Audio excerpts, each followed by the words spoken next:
여러분 안녕하세요. 이제 지난주에 이어서 우리가 그 철공 콘크리트 아래쪽 부분 들어가도 할 건데 여러분 교재 20페이지입니다. 20페이지. 20페이지 보시면 우리가 그 지난 시간에 처짐 부분 하면서 공식 4번까지 했던 거 기억나시죠? 크리프 부분에 대해서 설명드렸는데 크리프라고 하면 장기적인 처짐을 우리가 크리프라고 보통 얘기합니다. 그렇죠? 장기적으로 하중의 변화가 없는데도 불구하고 계속해서 처지는 현상을 뭐라 부른다? 크리프라고 얘기합니다. 그래서 크리프가 증가되는 원인 얘기하면서 뭐도 얘기했냐면 처짐을 계산하지 않는 경우일 때 보나 또는 일방향 슬래브의 최소 두께, 최소 높이에 대해서 설명을 드렸습니다. 그러면 지금 여러분들이 알아주셔야 될 건 뭐냐면 밑에 20페이지 보시면 동그라미 3번 크리프와 건조 수축에 따른 추가 장기 처짐 장기 처짐에 대한 얘기가 나오는데 시험 문제에서 뭘 물어보냐면 다음 중에서 총 처짐량이 얼마냐 이렇게 물어봐요. 총 처짐량이 얼마인지. 그럼 총 처짐량이라고 하는 것은 바로 순간적인 처짐 있죠. 순간적으로 일어나는 처짐량에다가 이건 시험 문제에서 주어집니다. 그리고 이제 뭐냐면 장기 처짐량을 더하면 돼요. 그럼 그때 장기 처짐량은 그러면 어떻게 구하느냐? 순간 처짐량은 시험 문제에서 주어진다고요. 그럼 장기 처짐량은 어떻게 구하느냐? 장기 처짐량은 순간 처짐량에다가요. 처짐 개수를 곱하면 돼요. 그게 바로 동그라미 니은입니다. 그럼 또 물어보는 게 뭐냐면 오케이. 순간 처짐량은 주어준다고 했으니까 알겠는데 그럼 처짐 개수는 어떻게 구하느냐? 밑에 보면 식이 나오죠. 처짐 개수는 1 플러스 50 로우 프라임이 뭐냐면 압축 철근비. 그리고 위에 보면 제타라는 부분이 나오는데 뭐 이상하게 이렇게 생긴 거 있죠. 그건 중요하지 않고 그게 뭐냐면 시간 경과 개수입니다. 그걸 가지고 구하면 나오는 게 되고 그럼 시간 경과 개수는 어떻게 아느냐? 밑에 표를 보시면 2열의 시간 경과 개수는 보통 주어진 게 5년 이상이거든요. 그럼 5년 이상이면 얼마다? 2가 되고 12개월이면 1.4 그리고 6개월이면 1.2, 3개월이면 1.0 이렇게 됩니다. 그 중간중간은 이제 그거에 대한 직선 보관을 하면 되는 거고 그렇게 시험 문제 주어져요. 그래서 시간 경과 개수 부분에 대한 내용은 주로 시험 문제에서 물어보는 것은 5년 이상이기 때문에 이 정도만 기억하셔도 돼요. 아니면 3개월일 때 1, 그 다음에 6개월일 때 1.2, 그리고 12개월 때 1.4 이렇게 하셔도 되고요. 됐나요? 그래서 여러분들이 기억하셔야 될 게 네 번째 공식까지 했으니까 5번째 공식 들어갑니다. 자, 반드시 알아주셔야 될 게 5번째 공식은 어떻게 되느냐? 5번째 공식은 이쪽으로 와야 돼요. 자, 보시면 공식이 훈생 공식이었죠, 우리. 훈생 공식.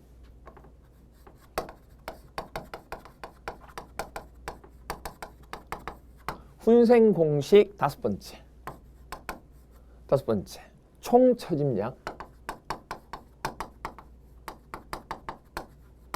시험 문제에서 총 처짐량을 구하세요. 이렇게 시험 문제가 출제가 된다는 얘기예요. 그러면 총 처짐량을 구하라고 하면 이렇게 구하면 됩니다.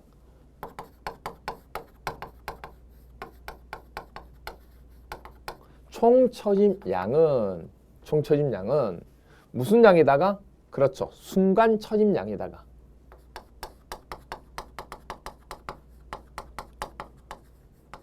순간적인 처짐량을 시험 문제에 주어진다고 그랬죠. 이 순간 처짐량에다가 그리고 거기다가 플러스 뭘 더한다? 장기적인 처짐량.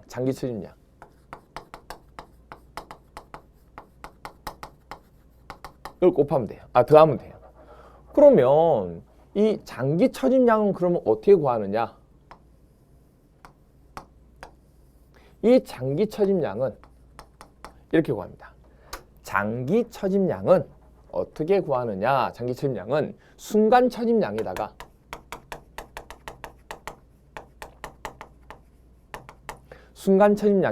곱하기 장기 처짐의 개수 위에는 시간 경과 개수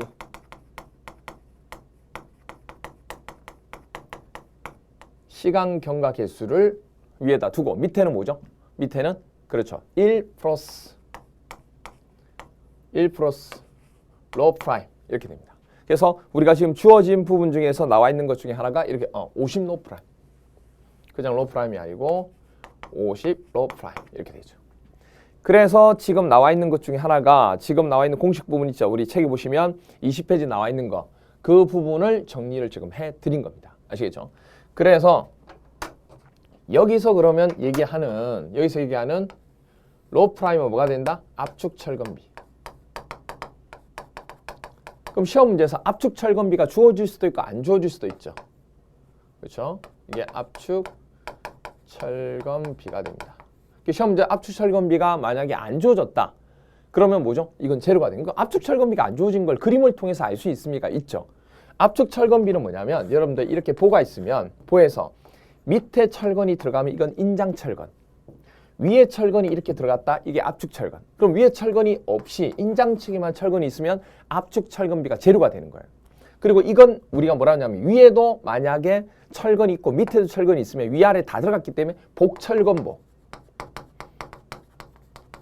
복철건보라고 얘기하고 만약에 위에는 없고 밑에만 인장측에만 철건이 있다. 그럼 뭐라고 해요? 단철건보. 이걸 단철건보라고 합니다. 됐나요? 그래서 이렇게 구별을 조금 해주시면 돼요. 됐죠? 그렇게 되고 그 다음에 여기서 이제 시간 경과 계수 나오죠? 이 시간 경과 계수는 5년 이상일 때 5년 이상이 되면 그렇죠? 5년 이상이 되면 얼마다? 지금 우리 했던 것 중에 하나가 2.0 이상 2.0 이상이 아니고 2.0 이렇게 됩니다. 되죠? 그렇게 해서 이 공식을 하나 기억해 주시면 되겠습니다. 됐나요?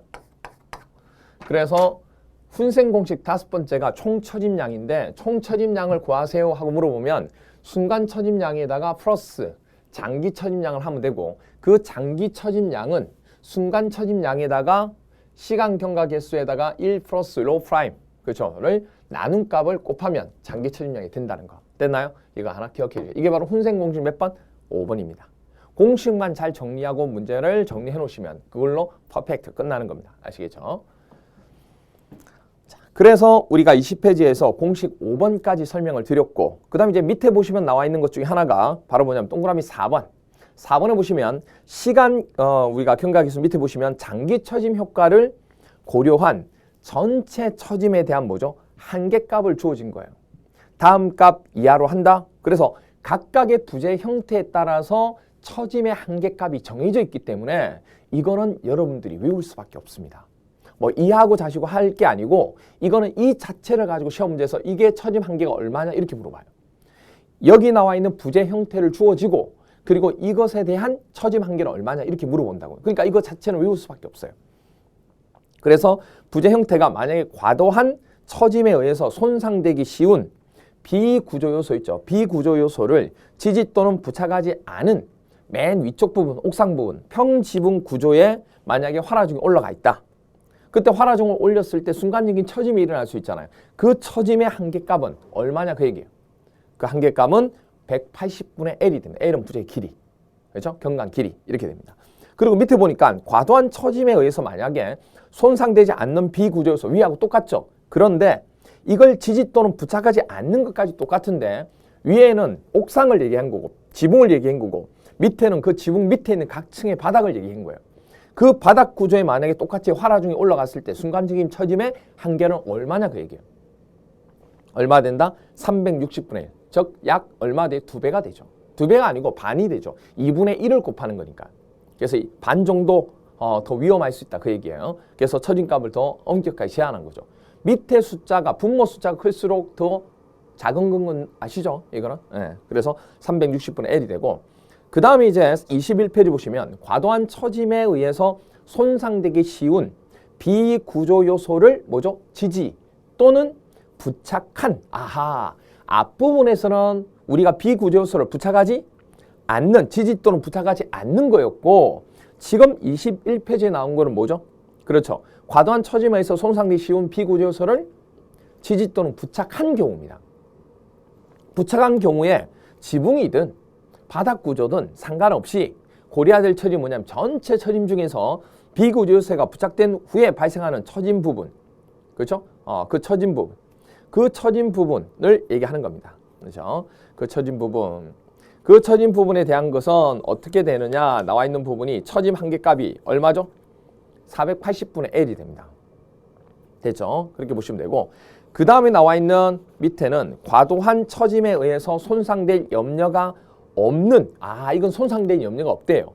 없는 비구조 요소를 지지 또는 뭐죠? 부착한 지붕 또는, 그러니까 부착한 지붕 또는 바닥 구조, 위아래가 똑같죠. 그런데 위에는 손상되기 쉬운 거고 밑에는 손상될 염려가 없는 경우입니다. 됐나요?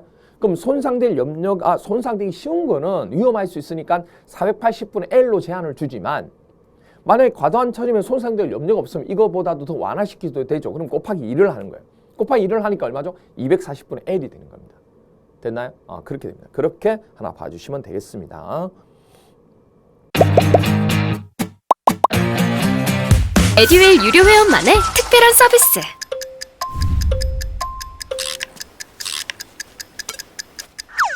하치하차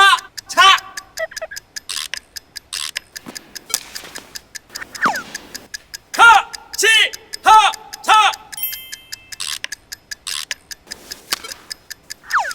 정답! 같이 하자 친구야 에듀윌 유료 회원!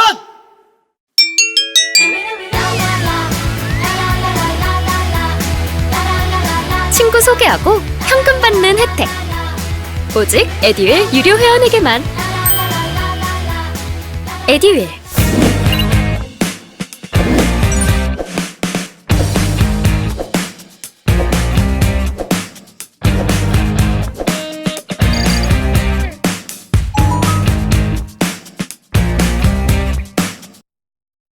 그래서 이건 하나 외워주시고, 그 다음에 동그라미 5번 보시면 여기서 뭐 쏟아집니다. 쏟아져. 시험 문제 나오는 부분들이. 5번 부재의 순간적인 처짐 있죠. 우리가 예를 들어서 뭐냐면 기계를 올렸을 때의 그 무게 때문에 순간적으로 바닥이 처질 수 있잖아요. 그런 식으로 부재의 순간 처짐은 콘크리트의 탄성 계수와 다음 식의 유효 단면 2차 모멘트를 이용하여 구하고 어느 경우라도 IE가 뭐냐면 I가 단면, 유효 단면 2차 모멘트입니다.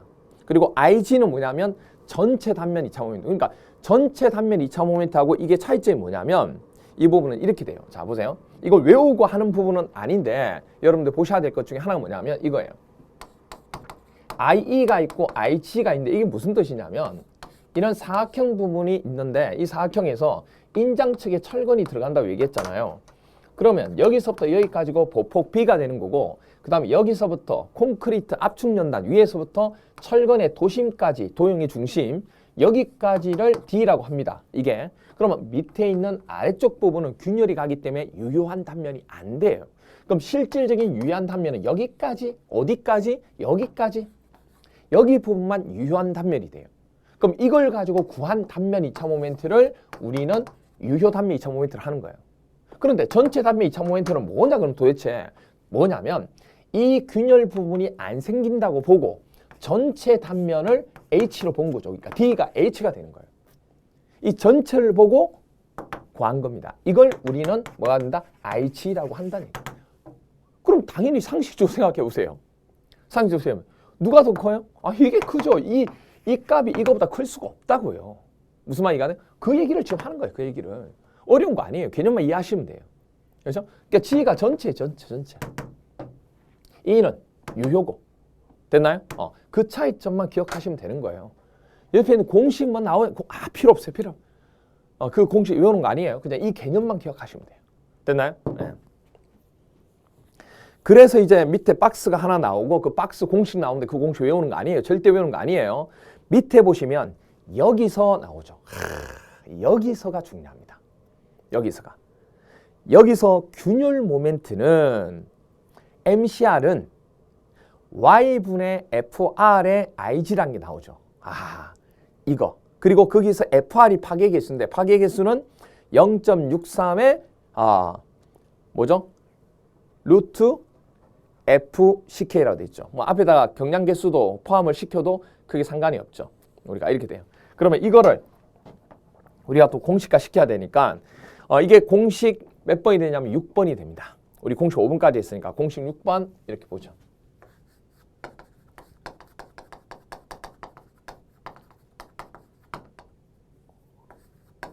훈생 공식 6번입니다. 훈생 공식 6번 우리가 균열 모멘트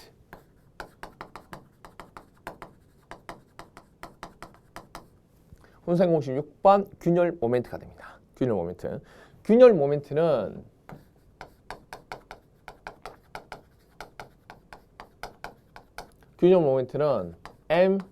모멘트는 M이잖아요. 그리고 균열이니까 크랙, CR이죠.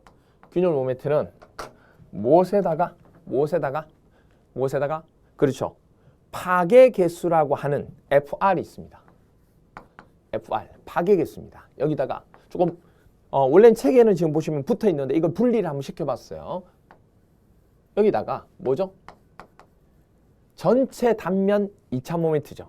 우리 전체 단면 2차 모멘트. 역학에서 얘기하는 단면 2차 모멘트를 생각하시면 돼요. 여기다가 뭐죠? 도심까지 거리. 그렇죠? 그걸 Y라고 얘기합니다. 쉽게 설명해서 뭐냐면 이거죠. 여기에 도심이 있으면 이 전체 단면 H라고 그러고 이걸 B라고 그러면 사각형의 IG는 12분의 BH 3제곱입니다. 이거 역학에서 여러분 배우시는 거예요. 이거 이렇게 돼요. 그런데 Y는 뭐냐면 이 도형의 중심에서부터 압축 연단까지 거리를 Y라고 합니다. 여기 밑에까지도 Y라고 하는 거죠. 그렇죠? 그러면 H의 반이죠. 2분의 H가 되는 거예요. 그러니까 여기다가 2분의 H를 나눠주면 이게 얼마 되죠? 곱하기 H분의 2가 되고 6 얼마 돼요? 6분의 BH 제곱이 돼요. 이게 곧 뭐가 돼요? 단면 개수가 돼요. 역학에서 배우는 사각형의 단면 개수가 6분의 BH 제곱이거든요. 그래서 시험 문제에서 여러분들이 반드시 기억하셔야 될 게 뭐냐면 여러분들이 알아주셔야 될 게 되게 중요한 것 중에 하나죠.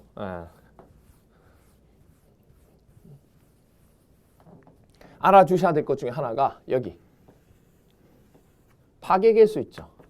이 파괴 개수에 대한 값은 파괴 개수는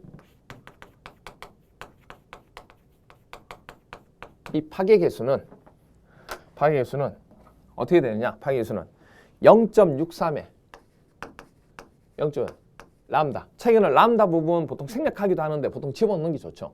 경량 콘크리트 개수입니다. 경량 콘크리트 개수가 되고 그리고 여기다 루트 FCK 이렇게 돼요. 됐나요? 이렇게 됩니다.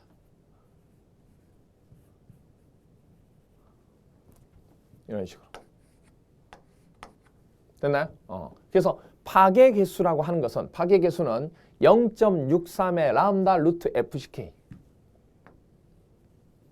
됐죠? 파괴 개수는 0.63의 람다 루트 FCK. 그렇게 들어갑니다. 이게 바로 뭐다? 파괴 개수 FR이 되는 거예요. 됐죠? 그렇게 되고 그 다음 이제 나와 있는 것 중에 하나가 이 부분. 시험 문제에서 만약에 도심까지 거리가 주어진다고 하면 이 식으로 푸시면 돼요.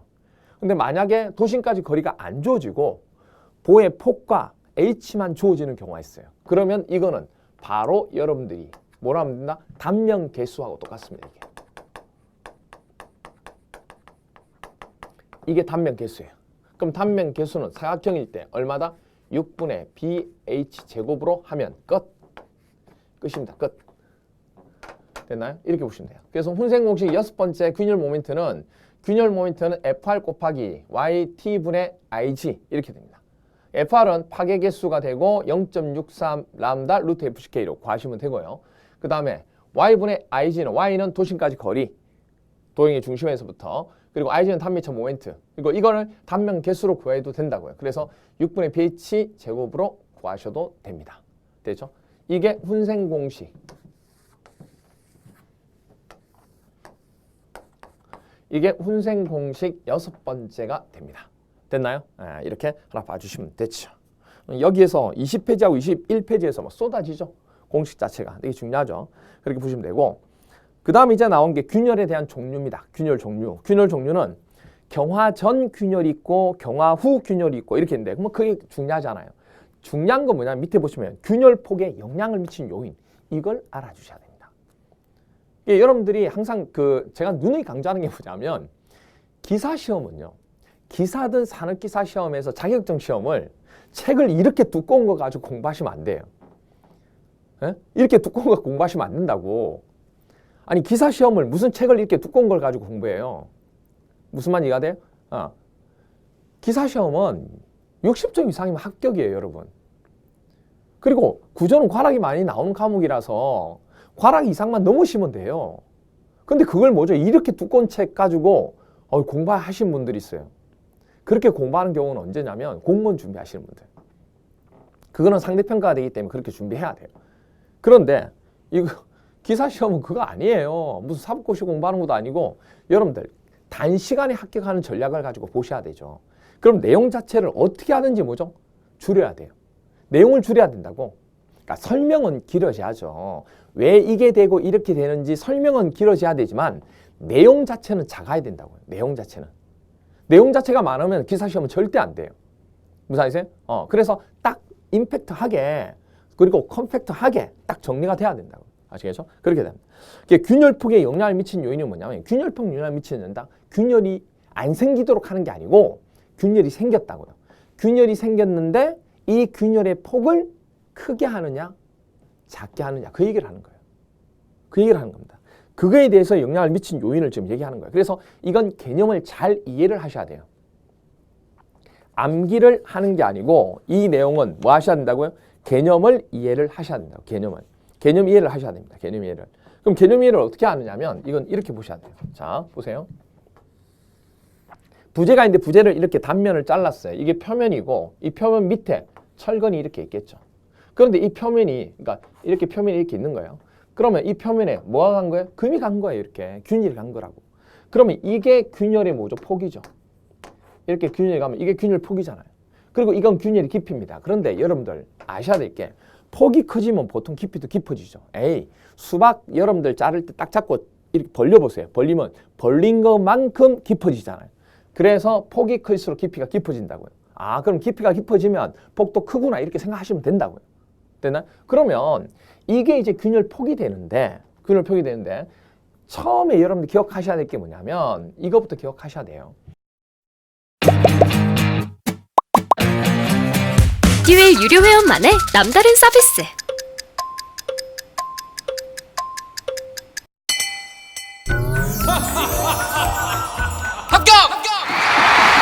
합격하고 돈도 받는 혜택.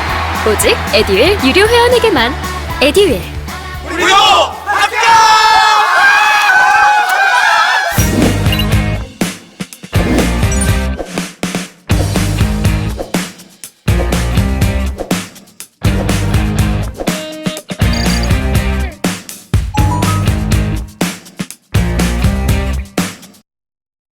이 균열폭 부분을 가지고 얘기할 때 제일 먼저 얘기하는 게 뭐냐면 이 폭이 커지잖아요.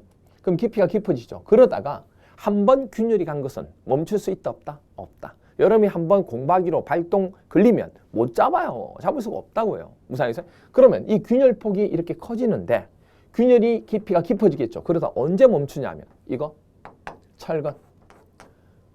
철근이 들어와야 뭐죠? 잡아준 거예요. 철근 들어와야 잡아요. 그래서 이렇게 여기서 멈추는 거예요. 됐나요? 그런데 만약에 철근이 여기 있다. 그럼 똑같이 처음 시작할 때 균열이 이렇게 났는데 뭐하죠? 여기는 여기에 철근이 존재하고 여기는 여기에 철근이 존재한 거야. 여기 있을 때까지 똑같은 위치에는 균열폭이 똑같이 났다고요. 근데 여기는 멈췄잖아요. 왜? 철근 때문에. 근데 여기는 철근이 있어요? 없어요? 없어요. 그럼 계속 진행하는 거예요. 그래서 뭐가 되냐면 콘크리트 표면에서부터 철근이 존재하는 데까지 그 깊이 있죠.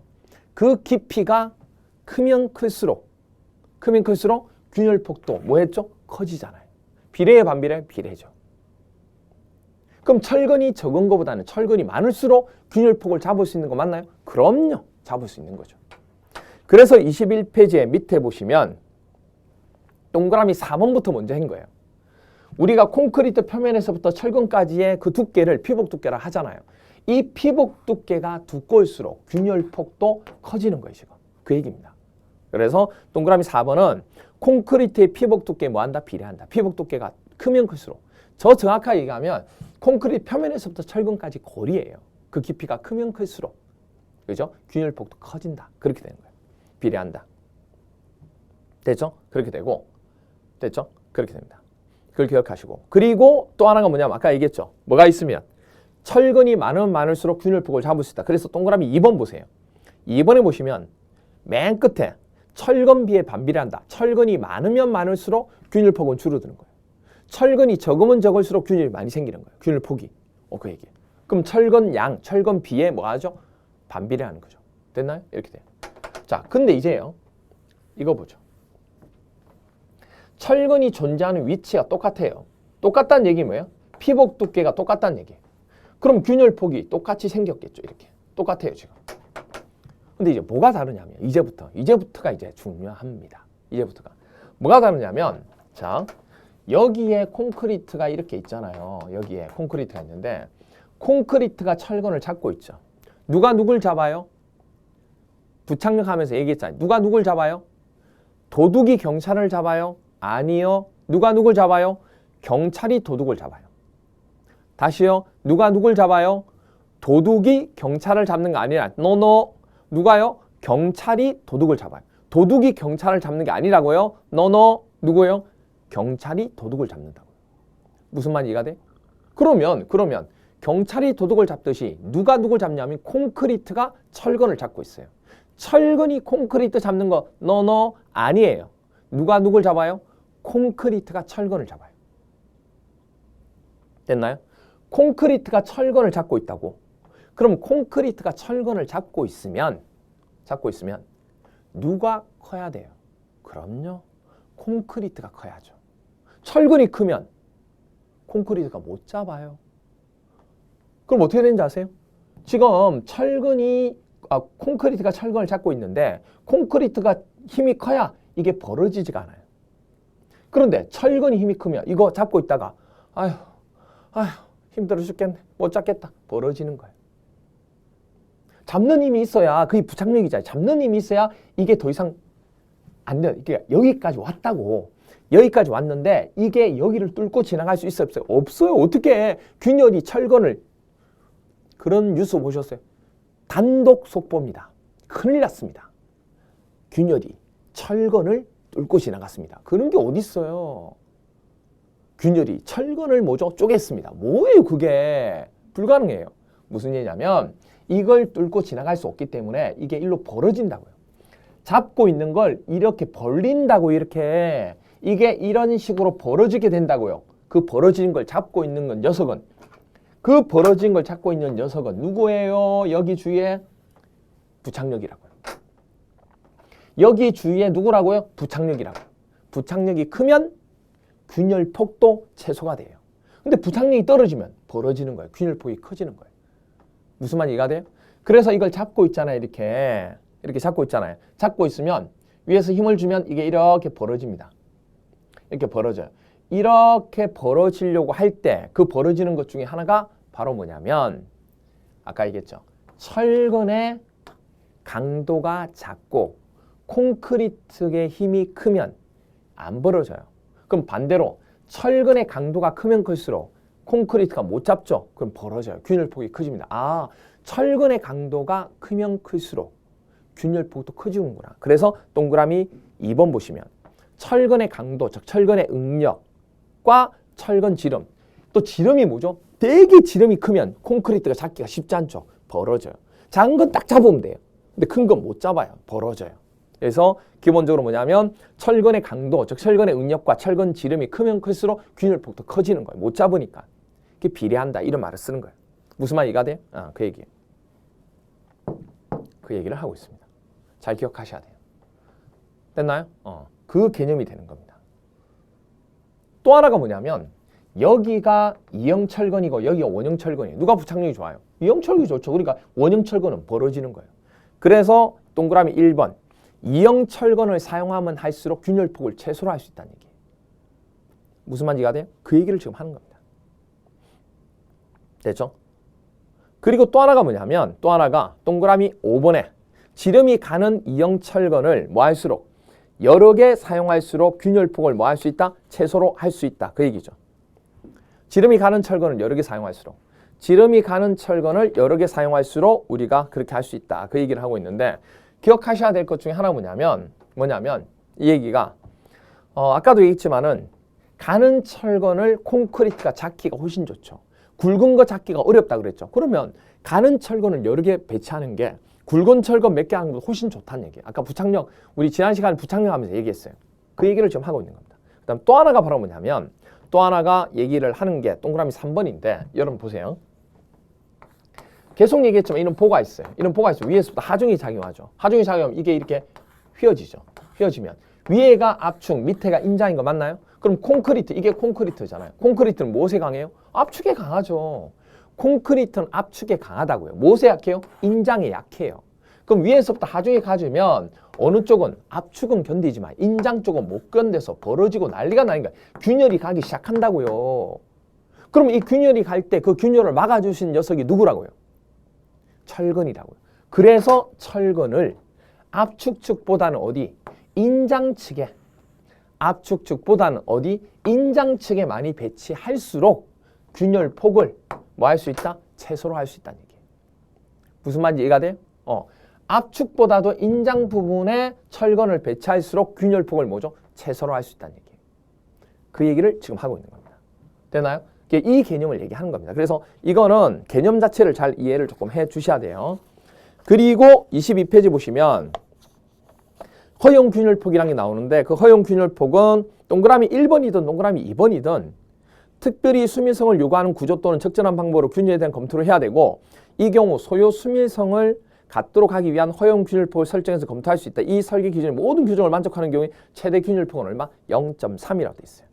그러니까 기본적으로 기억하실 게 동그라미 2번처럼 수조와 같이 특별히 수밀성을 요구하는 건축물, 구조물에서 수밀성을 갖기 위해 또 0.3. 그러니까 전부 다 뭐냐면 허용되는 균열폭 부분에 있어서 특별히 수밀성이 요구되는 구조 있죠. 그리고 또 뭐죠? 수조와 같이 특별히 수밀성이 요구되는 구조물. 이런 경우일 때는 얼마 한다? 허용되는 균열폭을 0.3을 넘었으면 안 됩니다 하고 제한을 두고 있다는 얘기예요. 어떤 개념인지 아시겠죠? 그것만 보시면 됩니다. 그리고 내구성 설계 기준이 나오는데 이 부분은 크게 안 보셔도 돼요. 어차피 철근 여러분들 시공 과목에 배우면 우리가 그 철근 부식을 막기 위해서 염화물 양의 제한을 뭐 0.3으로 제한하는 건 나오거든요. 그러니까 거기서 어차피 하는 거기 때문에 크게 따로 안 보셔도 됩니다. 됐나요? 오케이. 그래서 거기까지 정리하시면 우리 첫 시간에 여러분이 보셔야 될 건 다 정리했습니다. 오케이. 그렇게 하고 조금 쉬었다가 이제 본격적으로 보에 대한 설계 부분 들어가도록 하겠습니다. 쉬었다 들어가도록 할게요.